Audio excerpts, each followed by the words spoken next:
오늘 하나님 말씀의 제목은요, 제사장 아히멜렉을 찾아간 다윗입니다. 제사장 아히멜렉을 찾아간 다윗. 주일 오전마다 우리 사무엘 상서 말씀 보고 있는데요, 참 놀라운 말씀이 많이 숨겨져 있는 걸 보고 저도 깜짝깜짝 놀라고 있는데요. 아, 주님이 이런 말씀을 사무엘 상서 말씀 성경 곳곳에 숨겨놓으심으로 우리가 은혜 받고 주의 말씀대로 순종하기를 원하셨구나라는 것을 알 수가 있습니다. 지난 주일 오전 시간에는 사무엘 상서 20장 말씀을 근거로요, 명예보다 하나님께 대한 신앙과 사람에게 대한 신의를 선택한 사람 누구였죠? 요나단이었죠. 예. 근데 오늘 말씀은 바로 제사장 아히멜렉을 찾아간 다윗에 대한 사무엘 상서 21장의 말씀의 내용입니다.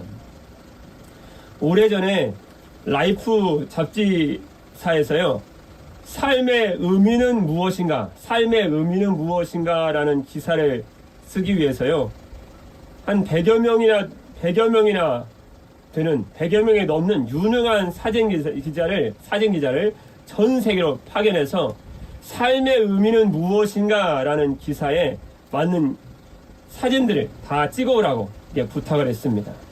사진 기자들이 찍은 사진 내용을 보면요, 철학자, 삶의 의미는 무엇인가라는 기사 내용이니까요, 철학자, 어린아이, 어떤 분은 택시기사, 어떤 분은 나일강의 뱃사공, 수많은 사람들이 전 세계에서 삶의 의미가 이런 것이겠구나. 그럼 사진을 담아가지고 사진을 찍어서 잡지사에 돌아왔습니다.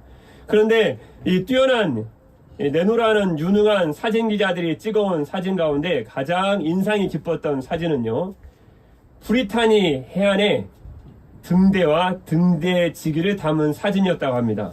무슨 사진의 내용이었을까요? 브리타니 해안에 등대와 등대지기를 담은 사진의 내용은 이와 같았습니다. 그 사진에는 대서양에서 불어오는 사나운 폭풍이 벽돌로 된 거대한 등대를 압도하면서 마치 집어삼키듯이 다가오고 있는 장면이었었는데요. 그런 장면 우리 사진에서도 많이 보지 않습니까?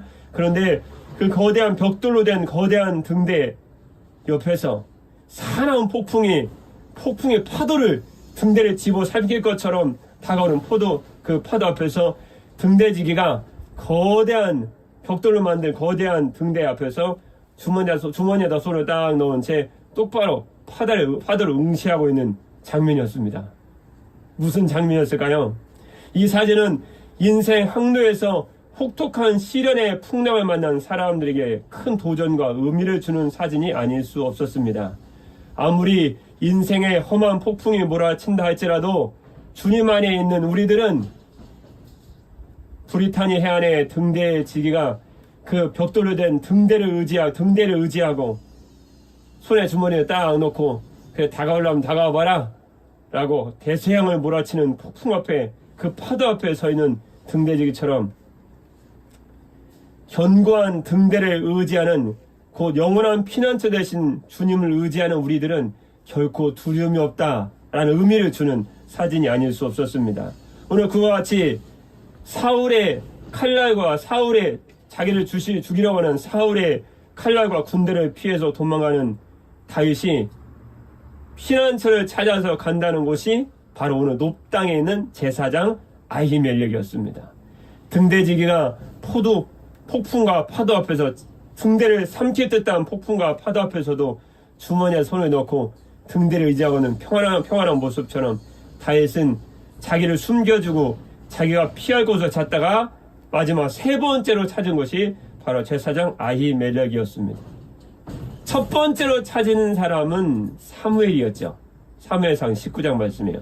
두 번째로 찾은 사람은 자신의 목숨 생명보다 다윗을 자기의 목숨 생명만큼 다윗을 사랑한 사울의 아들 요나단이었습니다. 세 번째로 찾은 사람이 사무엘상서 21장의 제사장 아히멜렉이었습니다. 자, 1절입니다. 1절 시작입니다.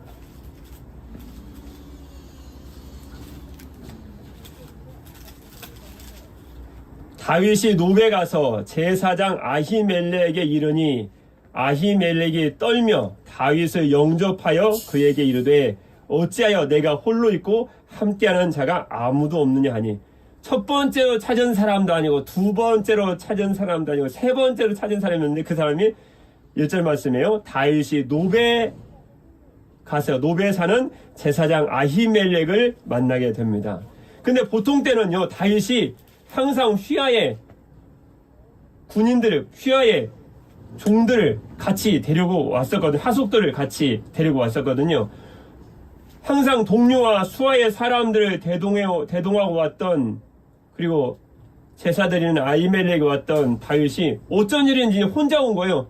그때 아히멜렉은 직감을 한 거죠. 아니, 무슨 일이 있구나.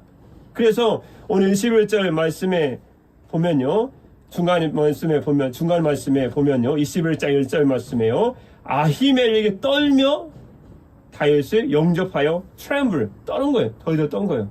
이거 뭔가 있구나, 이게. 혹시 자기에게 사울이 다윗을 시켜서 자신에게, 아히멜렉 자신에게 해가 되는 일, 혹시 그런 임무를 띄고 온 것이 아닌가, 아마 그렇게 생각했던 것 같습니다. 왜냐면 보통 때는 항상 수하의 군인들도 있고 동료들도 있었거든. 제사도 예배드릴 때 시편 말씀에도 등장하지만요, 한 번도 혼자 온 적이 없었거든요. 그러니까 다윗을 맞는 아히멜렉이 수위에 떠는 사람들 더 떠는 거예요. 그래서 다윗을 맞습니다. 그러면서 10절 말씀 끝에 보니 이렇게 얘기하죠. 어찌하여 네가 홀로 있고 함께하는 자가 아무도 없느냐. 보통 때는 항상 수하의 군사들, 군병들도 데려오고 아니면 동료들까지 오던데 더 떨면서, 왜 오늘은 당신 혼자 왔습니까? 가려고, 혹시 사울이 나에 대해 해를 끼치라고 다윗이 그런 임무를 가지고 당신 온 것이 아닙니까? 가로 닫고 이런 거죠. 하여튼 다윗을 맞는 아히멜렉은 지금 마음으로 심히 떨고 있었습니다. 결코 편한 마음이 아니었죠. 제사장 아히멜렉을 찾아간 다윗에 대한 말씀이 오늘 말씀의 제목인데요. 제사장 아히멜렉을 찾아간 다윗에 대한 말씀에서 주는 첫 번째요, 다윗이 어찌하여 내가 혼자 왔느냐, 이 말에 아히멜렉의 심정과 마음 헤아릴 겨를도 없죠. 왜 헤아릴 겨를 없죠? 지금 본인이 사울에게 쫓겨서 언제 죽을지 모르는 상황이었거든요. 뭐 군대를 동원시켜서 궁중 회의에서 아주 다윗을 살해하는, 이미 할 수 없습니다. 곳곳에 가도 뭐 다 복병들 있고, 다윗이 여기 숨었는데요, 저기 숨었는데 이르는 사람밖에 없기 때문에 사무엘로 갔을 때, 사무엘이 있는 곳에 갔을 때 거기까지 쫓아가고, 요나단에 가서 하소연합니다. 내가 무슨 죄를 졌기에 너희 아버지가 나를 죽이려고 하느냐. 그리고 이제 마지막으로 간 곳이 바로 제사장 아히멜렉이었거든요. 네가 어찌하여 혼자 왔느냐, 어찌하여, 이렇게 묻는 아히멜렉의 두렵고 떨리는 마음에 아랑곳하지 않고, 다윗이 먼저 더 두려우니까요, 2절 말씀에 엄격결에 거짓말합니다. 엄격결에 2절 말씀입니다. 2절입니다. 다윗이 제사장 아히멜렉에게 이르되 왕이 내게 이를 명령하고 이르시기를 내가 너를 보내는 것과 내게 명령한 일은 아무것도 사람에게 알리지 말라 하시기로 내가 나의 소년들, 나의 휘하의 부하들을 이러이러한 곳으로 오라고 말하였나이다. 내 수하에 있는 사람들을 이러이러한 곳에 만나자 하고, 내가 가는 임무도, 내가 너를 보내는 것과 내게 명령한 일, 이게 무슨 말씀이냐면요, 왕이 임무를 맡겨 나를 여기까지 보냈습니다. 왕은 내가 여기 온 이유를 아무에게도 알리지 말라고 했습니다. 내가 어디 가서 왕의 임무를 띄고 가는데, 너가 어디 가서 왕이 나에게, 내가 네게 명령한 임무에 대해서, 네가 왜 그곳에 갔는지 이유에 대해서 아무도 얘기하지 말아라. 그렇게 얘기하라는 거예요. 거짓말이죠. 엄격결이 막 자기도 모르게 튀어나온 거예요. 요즘 코로나 전염병이 있으면서 어느 분이 저기 멀리 갔다 오다가 방역택시를 탔냐, 엄격결이 튀어나왔다는 거. 네 탔다는 거. 그러다가 이게 완전히 일이 커진 거 아닙니까?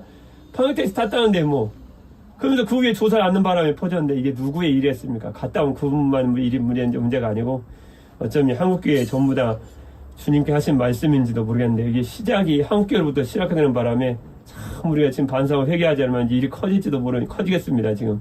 그래서 하나님께서 왜 이걸 한국교회를 한 목회자 사무를 통해서 이걸 퍼지겠을까? 결국 우리의 문제라는 거죠. 우리의 문제.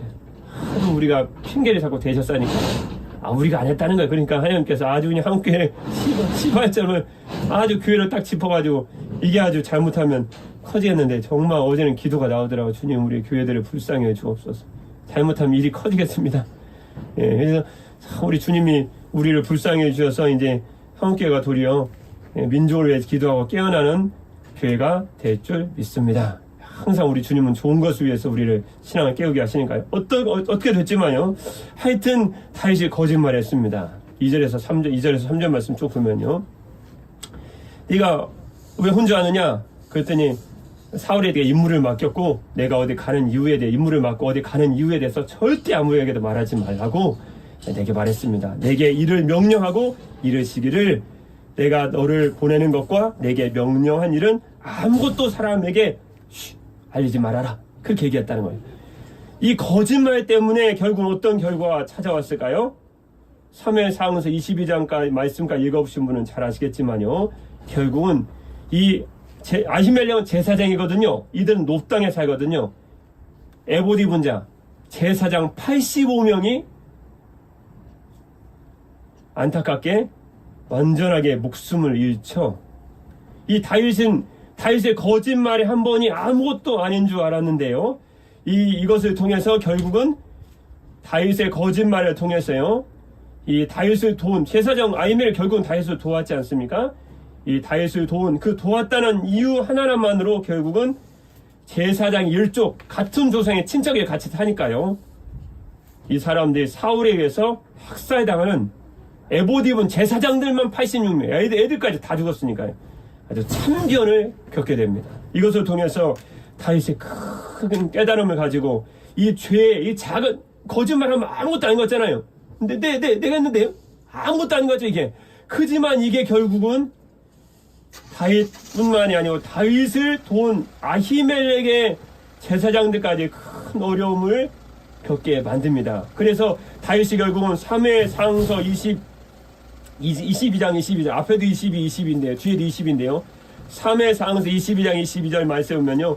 결국은 제사장들이 85명이 다 죽고 일족이 다 죽었으니 가까운 친척들이 같이 살다가 다 죽었으니까요. 그때 이 아히멜렉의 아들 아히멜렉의 아들이 아비아달이거든요. 그거 혼자 도망가가지고 다윗에게 이릅니다. 우리 아버지도 죽고 당시 거짓말한 바람 우리 다 죽었습니다.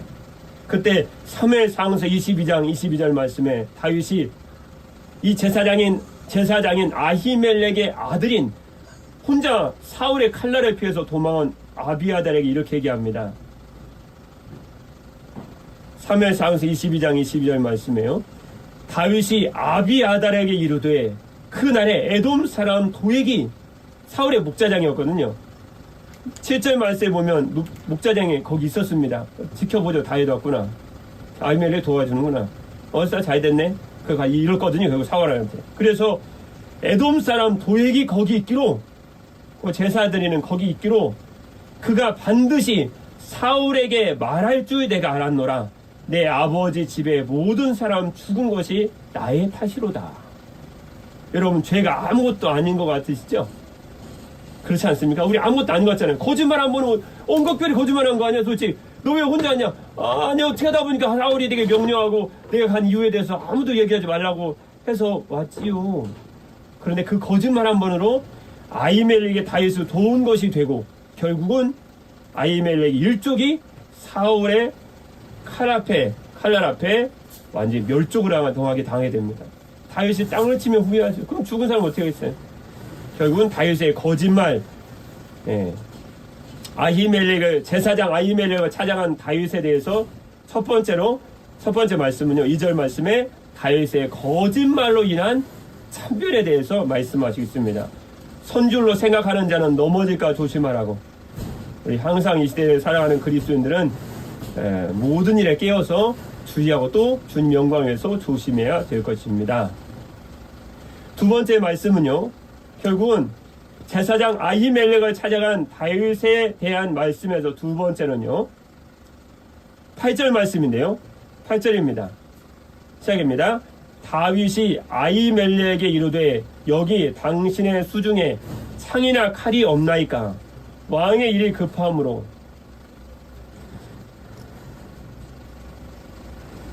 내 칼과 무기를 가지지 못하였나이다 하니 다윗이 이제 엉겅퀴 거짓말했습니다. 나중에 사무엘상서 22장 말씀에 아히멜렉의 일족들이 다 멸절되고 멸절하는 참변을 겪고 있을 때 다윗은 꿈에도 몰랐죠.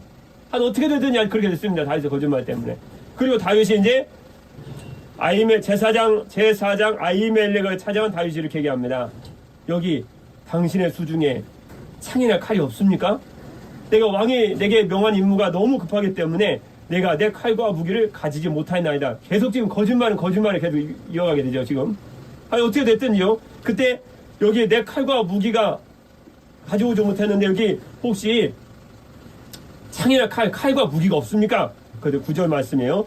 제사장 아히멜렉 이르되 그런 말씀이죠. 내가 엘라 골짜기에서 죽인 블레셋 사람 골리앗의 칼이 보자기에 쌓여 에봇 뒤에 있으니. 근데 블레셋 사람 엘라 골짜기에서 블레셋 사람 골리앗과 다윗이 싸우지 않습니까? 결국 블레셋 장군 거한의 그 칼을 빼서 결국은 블레셋 골리앗의 목을 자르죠. 그리고 수원 목을 가지고 이제 갔는데요. 승전의 기념으로요. 근데 그 칼이 왜 여기 아히멜렉 제사장하고 에봇 뒤에 수군에 쌓여갖고 있죠? 했다는 걸 잘 보관한 거죠. 그거 에봇 뒤에다 놓은 거예요. 굉장히 귀하게 놓은 거예요. 이게 왜 갑자기 여기 있죠? 누가 갖다 놨나요? 여러분 역시 어제 밤에 여기다가 갖다 놓으시지 않으셨나요? 그게 아니고요. 다윗이 골리앗과의 싸움은 오직 하나님의 은혜로 이기게 된 거거든요. 그 은혜에 너무 감사해서 원래는 처음에 골리앗의 칼을 자기 장막에다 갖다 놨어요. 골리앗이 입은 갑주와 같이, 골리앗 장군이 입은 갑주와 같이 자기가 칼을 갖다가 골리앗 장군의 목을 탁 치고 그 칼을 자기가 골리앗 장군이 입은 갑주도 다 벗겨가지고 자기가 장막으로 승리의 기념으로 가져갔거든요. 근데 칼이 언제 여기 왔나요? 하나님 은혜가 너무 감사해가지고 보원한 거예요. 그랬더니 아히멜렉 제사장이 하나님의 은혜가 감사하다고 가져왔던 다윗의 마음이 얼마나 고마워요. 우리 헌금 귀한 헌금 드리고 하는 예물 드리듯이 그 마음이 자기 집에다 걸어놓고 대대로 내가 골리앗 장군 이겼다. 자기 집에다 갑으로 둘 수도 있는 칼인데 이거 가지고 하나님의 은혜가 감사하다고 가져왔으니 아히멜렉 제사장이 이걸 귀하게 보색에 쌓았고 그것도 너무 귀한 에봇 뒤에다 딱 갖다 놓은 거예요. 참 귀하다. 하나님 은혜를 잊지 않고 가져왔구나. 그래서 칼이 하나님께 봉헌한 칼이 돼가지고 거기 와 있는 거예요. 여러분 오늘 이 말씀을 통해서 주님은 어떤 말씀을 주실까요? 제사장 아히멜렉을 찾아간 다윗에 대한 말씀이었어요. 두 번째 말씀, 다윗이 결국은 네 칼이 내가 창이나 칼이 없나이까 왕의 일이 너무 급함으로 내가 내 칼과 무기를 가지지 못하였나이다. 그때 9절 말씀이에요. 제사장이 이르되 내가 엘라 골짜기에서 죽인 블레셋 사람 골리앗의 칼이 보자기에 쌓여 에봇 뒤에 있으니 내가 그것을 가지려거든 가지라. 여기는 그것밖에 다른 것이 없느니라. 가지려면 가져라.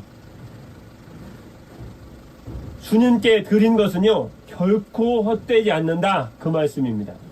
다윗이 지금 너무나 다급한 상황 아닙니까? 다윗에게는 앞으로 나중에 보시면요 너무 급하게 도망왔기 때문에 먹을 양식도 없습니다. 사울 대적이 아닙니까? 쫓아오는데 도망하면서 칼이나 창이 하나도 없는 거예요. 자기 몸을 보호해줄 무기가 하나도 없다. 그 뜻입니다. 그때 그 무기를 어떻게 얻게 되죠? 어디서 무기가 나와요? 뭐 광야 가는데 나 무기 여기 있다 떨어져 있는 것도 아니고 자신이 하나님께 그 옛날 너무 감사해 드린 그 칼이 그 위기에 사울을 피해 도망가는 그 위기에 너무나 무기가 필요한 그 순간에 강조되지 않았습니까? 제사장 아히멜렉에게 창이나 칼이 없습니까? 네가 엘라 골짜기에서 죽이고 여기다 봉헌한 블레셋 사람 골리앗의 칼이 여기 있다. 여기는 그것밖에 없다. 그것밖에 없는 거예요. 하나님 그것밖에 다른 무기는 전혀 없어요. 이게 무슨 말씀이에요? 자기가 하나님께 예전에 봉헌한 하나님께 감사해서 드린 골리앗의 칼이 없었으면 다윗은 아무것도 없이 무방비 상태로 도망가야 됩니다. 그런데 다윗이 너무 감사해서 그냥 그 감사하다는 마음 다른 생각 아니고 그냥 드린 거거든요. 그런데 다윗이 위기에 빠질 때 그 칼이 자기에게 돌아올 줄 누가 알았겠어요? 하나님만 아셨겠죠. 여러분, 오늘 두 번째 말씀, 제사장 아히멜렉을 찾아간 다윗이 아히멜렉과의 대화를 통해서 창과 칼을 구하고, 그 순간 엘라 골짜기에서 자신이 블레셋 장 골리앗을 이기고 하나님께 너무 감사해서 드린 그 골리앗의 칼이 자기에게 다시 돌아오는 것을 통해서 주님 무엇을 가르쳐 주시고 있죠? 여러분이 하나님께 드린 그 어떤 것은 그것이 재물이든 여러분 재능이든 반드시 여러분의 필요한 순간에 다시 여러분에게 하나님이 다시 돌려주신다는 거예요. 다시 돌아온다는 거예요. 여러분 인생을 살아가면서 우리가 꼭 기억해야 됩니다. 하나님께 드린 게 아깝다고요? 그러면 여러분 위기에 빠졌을 때, 어려움에 처했을 때도 여러분 하나님께 돌려받을 게 하나도 없습니다. 영적인 원리가 그래요. 그래 주님의 일은 너무 흔하게 쓰는 말씀 아닙니까? 공짜는 없다는 것입니다. 다 돌아와요. 여러분 하나님께 드는 절대 아까워하지 마세요. 한없이 하나님께 드릴수록 다 내가 위험에 처하면 다 돌아와요. 어디로 통해서? 내 주머니도 들어오든지 내 칼로 들어오든지 내 어려움 위험을 돌아오든지 어떻게 하나님이 다 내가 알지 못한 사람을 통해 나를 보호하시든지 어떤 환경과 상황을 통해서 하나님 다 보호해주는 거예요. 근데 보호를 못 받는 사람이 있어요. 주님께 드린 게 있어야죠. 드린 게 없는 사람은 받을 게 없는 거예요. 하나님 뭐 그런 게 어딨어요. 하나님 은혜 안 해주시면 여러분 하나님은 심은 대로 거두게 하신 주님이시라는 것을 잊지 마셔야 됩니다. 그래서 잠언서 19장 17절 말씀 보면요. 존귀하신 우리 전능한 주님이 이렇게 말씀해 주셨습니다. 가난한 자를 불쌍히 여기는 것은 여호와께 구워드리는 것이니, 여호와께 빌려주는 거라는 거예요. 하나님은 언제 가진 것이 없었나요? 근데 주님은 그렇게 생각하신다는 거예요. 가난에 처한 자를 불쌍히 여기고 어려움에 처한 자를 도와주는 것, 가난한 자를 불쌍히 여기는 것은 여러분 나만 가난하다고 생각하면 안 돼요. 어려울수록 돕는 걸 알아야 돼요. 그래야 되게 하나님께서 하나님이 네가 나에게 꿔줬구나 빌려줬구나 그렇게 생각하신다는 거예요. 가난한 자를 불쌍히 여기는 것은 여호와께 빌려드리는 구워드리는 것이니 그의 선행을 그에게 갚아주시리라. 저도 처음에 이걸 몰랐거든요. 영적 원리를 가르쳐 줬겠죠. 제가 귀를 닫고 안 들었겠죠. 뭐 믿음이 없어갖고 하여튼 안 들었겠죠. 그러니까 모르겠죠. 성경 말씀 분명히 기록됐는데 나눠주는 걸 참 몰랐던 것 같아요. 그냥 혼자 갖고 그냥 다 그냥 싸놓는 거. 그냥 그거 보면서 저걸 싸놨구나. 제가 그랬다는 거예요. 저거 싸놨구나 저렇게. 그거 아무 의미 없더라고요. 제가 예전에 침례받아 갔다가 죽을 고비라면 넘겨갖고 진짜 침례받다가 저는 죽을 뻔했어요. 저 진짜 침례를 받은 거예요. 진짜 침례. 제가 딱 나왔을 때 제가 이러고 있었대. 이러고 십자가 모양으로 제가 이러고 있었대요. 그 어떤 분이 간증하시는 저도 그 기억나요. 저 그 물속에다가 이제 죽을 삶을 포기했었거든요. 그래서 그 물고기처럼 물을 먹었어요. 진짜 그냥 죽을 생각 했으니까. 근데 주님이 그 순간 사명에는 잘 안 죽는다. 그러면 제가 이러고 나왔대. 이렇게. 그래서 살아있잖아요. 이렇게. 산 간증이 아닙니까? 살아계신 주님의 간증으로 세우시라고 안 죽이신 것 같아. 우리 삶에 참 기적의 살고 있는 자체의 기적이에요. 여러분 운전하고 오시면서 얼마나 사람 사고 나잖아요. 수많은 사람. 우리 안전하게 예배드리라고 주께 영광을 이렇게 이 자리에 영광을 돌려 이렇게 오지 않았습니까? 어떻게 됐든지요. 고린도후서 5장 10절 말씀에 보면요. 이는 우리가 다 반드시 그리스도의 심판대 앞에 나타나게 되어 각각 선악간에 그 몸으로 행한 것에 따라 받으려 함이라. 우리는 모두 그리스도의 심판대 앞에 나타나서 심판을 받아야 합니다. 각 사람은 육체에 머물러 있는 동안 자기가 행한 일에 따라 육체에 머무르는 동안 여러분이 지금 육체에 머물러 계시지 않습니까? 그러면 자기가 행한 일을 따라 선한 일을 한 사람은 상을 받고 악한 일을 한 사람은 벌을 받게 될 것입니다. 근데 제가 그때 죽을 고비를 하다가 살아나고 보니까요. 그 얘기를 왜 했냐니까 마무리를 하고 넘어가야 되겠네. 보니까 마무리를. 그 후로 욕심이 사라지더라고요. 근데 내가 물속에서 무슨 생각을 하냐면요. 저는 책을 사서 싸놓은 걸 되게 좋아했거든요. 다 읽지도 않으면 전시하는. 근데 그게 소용이 없구나. 그걸 알았어요. 제가 그때. 아무 소용이 없구나. 딱 그 다음에 느낀 거. 죽음이 이렇게 쉽게 찾아오는구나. 별 생각 다 했죠. 빨리 죽지도 않고. 빨리 죽지도 않고 별 생각 다 했던 것 같아. 이렇게 사람이 죽음이 이렇게 쉽게 찾아오는구나. 난 죽음 멀리 있다고 생각했는데, 사람이 참, 이게 사람이 이럴 수도 있구나. 그 생각을 다 했던 것 같아요. 그리고 사명에는 잘 안 죽는다. 그러니까 살아나더라고. 여러분, 물속에서 죽을 것 같으면 이 생각하시면 돼요. 사명에는 잘 안 죽는구나. 그럼 살아나요. 그렇게 하면 살아나더라고요. 어떻게 저의 간증인지 모르겠지만 하여튼 주님이 살려주셨습니다. 누가복음 6장 38절 말씀에요. 주라 그리하면 너에게 줄 것이니 곧 후히 되어 누르고 흔들어 넘치도록 하여 너에게 안겨주리라. 아멘. 여러분 혹시 재정적으로나 경제적으로 좀 어려우신 분, 삶이 어려운 분 있으면 반대로 하시면 됩니다.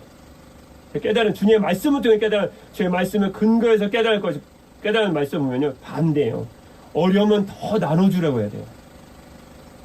사례 세영환을 통해서 주님이 처음 초림하시 예수님을 맞을 모습 어떻게 말씀하시죠?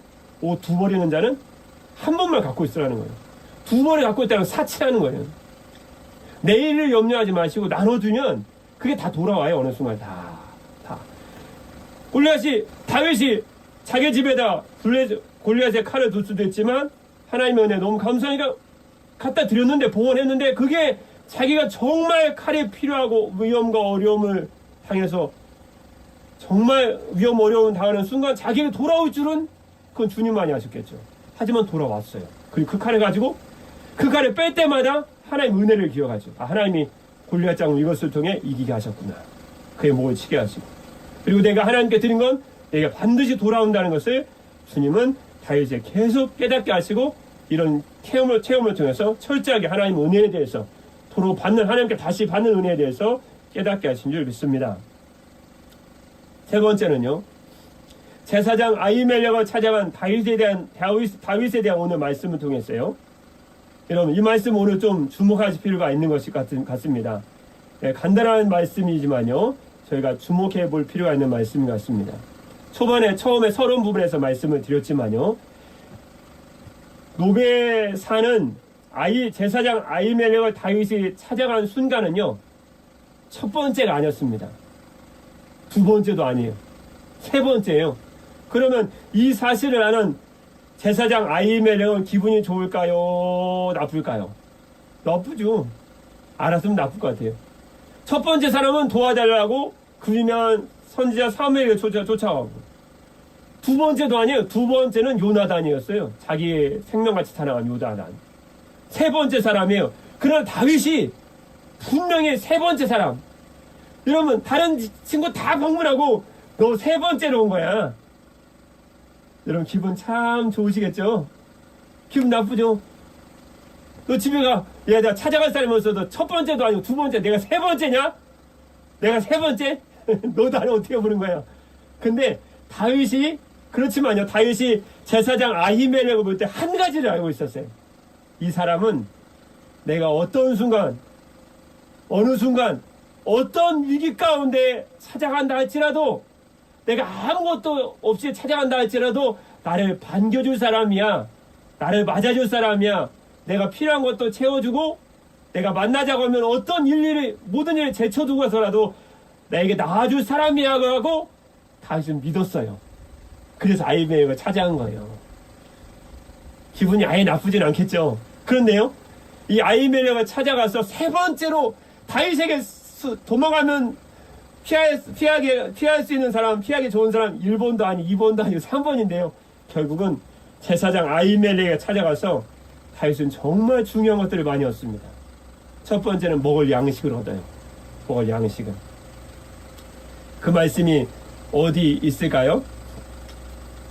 그 말씀이 여기 사무엘상서 21장 말씀 떡을 얻죠.